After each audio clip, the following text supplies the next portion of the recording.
All right. Many of you know that I've been a vegetarian for quite a while now, probably close to 10 plus years.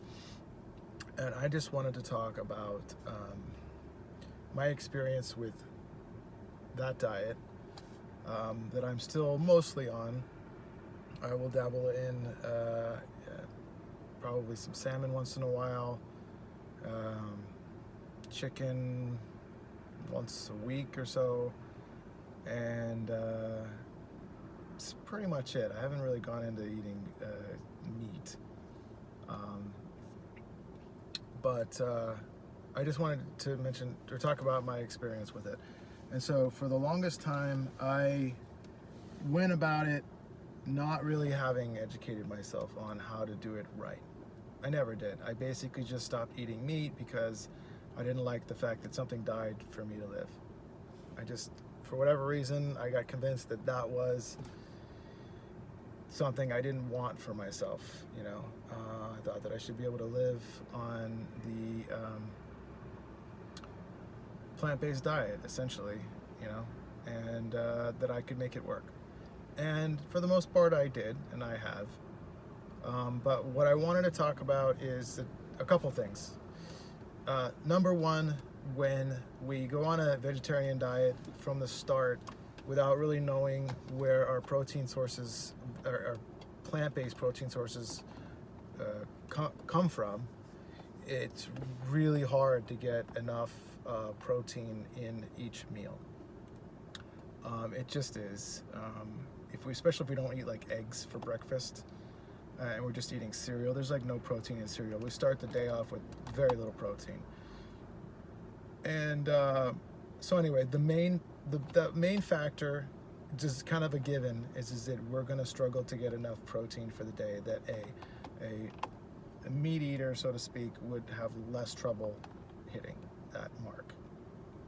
But the more insidious thing that I wanted to talk about, that the wall that I feel like I hit in 2022 for the most part, was that my carbohydrate level and my fat level, basically all of it, carbohydrate level, fat level, protein level, were probably at an all-time low for me.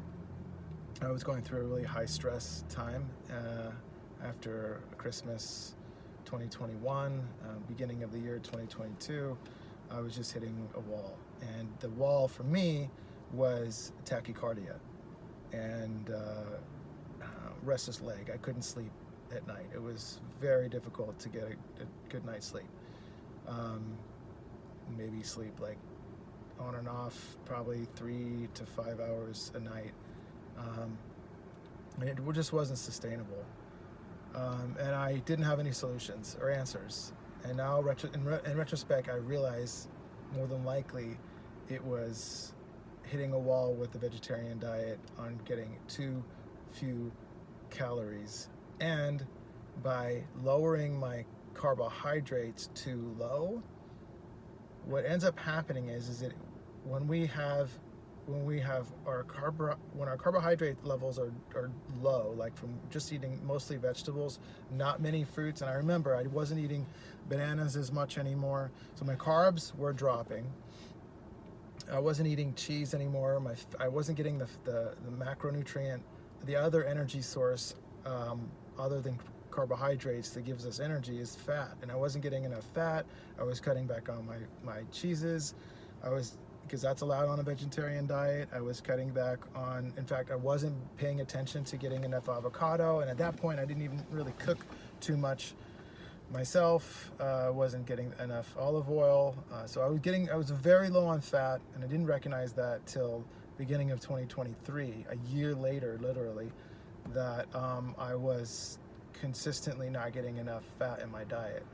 And but it started early 2022 with essentially just being too low on carbs and not realizing or not knowing that by eating too little carbohydrates, the human body, the kidneys actually don't hold on to salt. Or sodium in the body. It just excretes it. So it doesn't, and since sodium goes with water, it doesn't hold on to water either. I remember I was going to the bathroom, urinating like probably every 45 minutes at one point, sometimes even every half hour. I was going to the number one. So it got pretty crazy. Tachycardia was a pretty regular thing. That's where your heart races and it stays high in the 90, 100 beats per minute or more. It just stays up there for hours. And that's from, essentially, it's hyponatremia. And what hyponatremia is when we cut back on carbs too much, the water level in our body relative to the sodium level in our body, that ratio, it's smaller. The sodium to water level just gets smaller and smaller and smaller. And why that happens is because carbs, the lack of carbs, low carbs, have our kidneys not holding on to the salt and not holding on to water. So you're constantly thirsty, you're constantly drinking, feeling thirsty, and you're peeing all the time because your body's not holding on to the sodium. Not only that, is it a lot of times we're still cutting back on salt in our diet. So we're low carbs, forcing our body to excrete sodium and water. We're drinking only water, not with salt. We're cutting back on salt in our diet so that ratio of salt to water keeps going higher and or lower and lower and lower, right? It's just really small amount of sodium to the fluid level in your body, and it's hyponatremia. It's low levels of sodium in blood. And so that causes brain fog, confusion, that tachycardia symptom I was talking about, just to name a few. I'm not sure of all the other ones off the top of my head, but those are the primary ones. Is brain fog.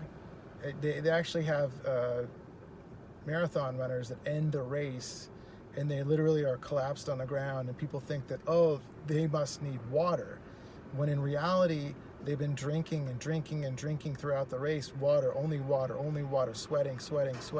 Eventually the amount of sodium in their body gets down to nothing, and they are tanked up with water, and it literally makes your brain swell and you get confused.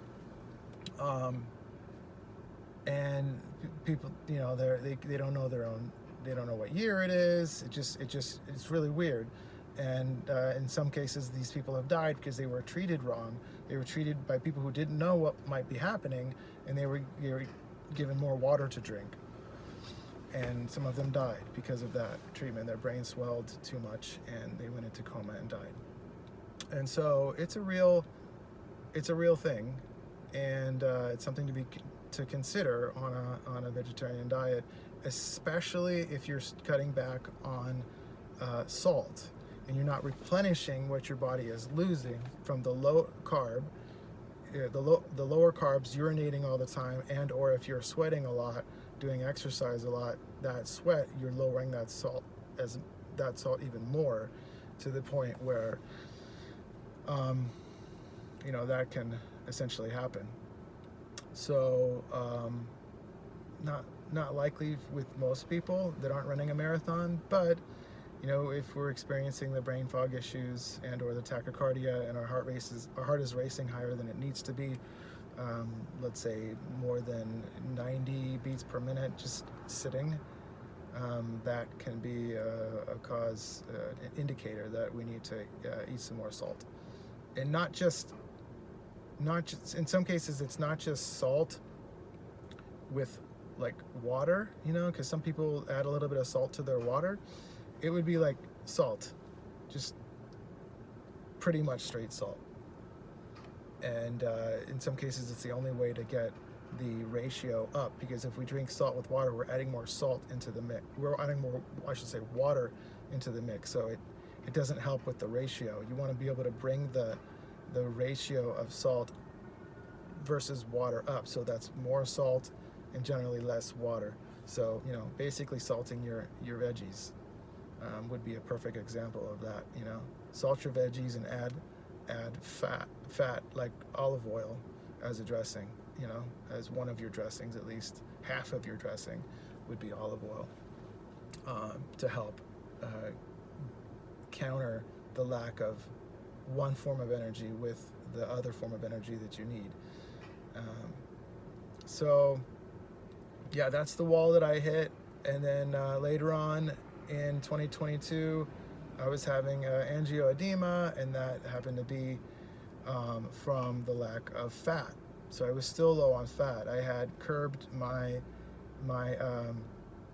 tachycardia by just eating more sodium and making sure, you know, when I'm drinking water, at least I'm countering that with either more salt on my food or adding a little bit of salt to my liter of water. Usually I'll just put like about an 1/8 to 1/4 teaspoon of salt in a 1 liter bottle, and that's plenty sufficient for me, where you just barely taste the salt in the water. That's about the sweet spot for that. And that's pretty much it. I think if you are listening to this and you're on a vegetarian diet,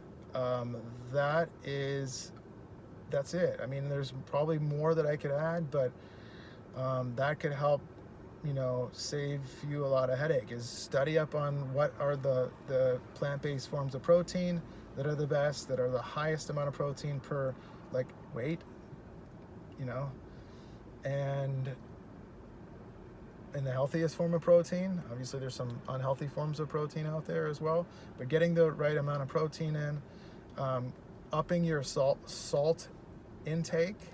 It could be sea salt. I use Celtic sea salt, and another form that is a little bit higher in magnesium. I forget the name of it right now. I can maybe put it in the description. But upping your salt, because when the carbs are low, your body doesn't retain the salt as much. So if you're not going to eat more healthier high glycemic carbs, you need to keep your salt levels up.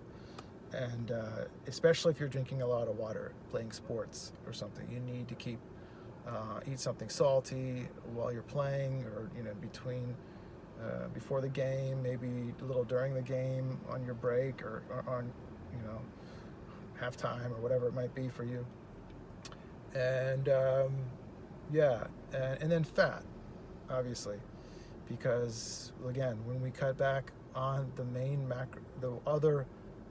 one of the main macronutrients is for energy, the carbs, we want to correspondingly up the fat macronutrient to give us the energy we need.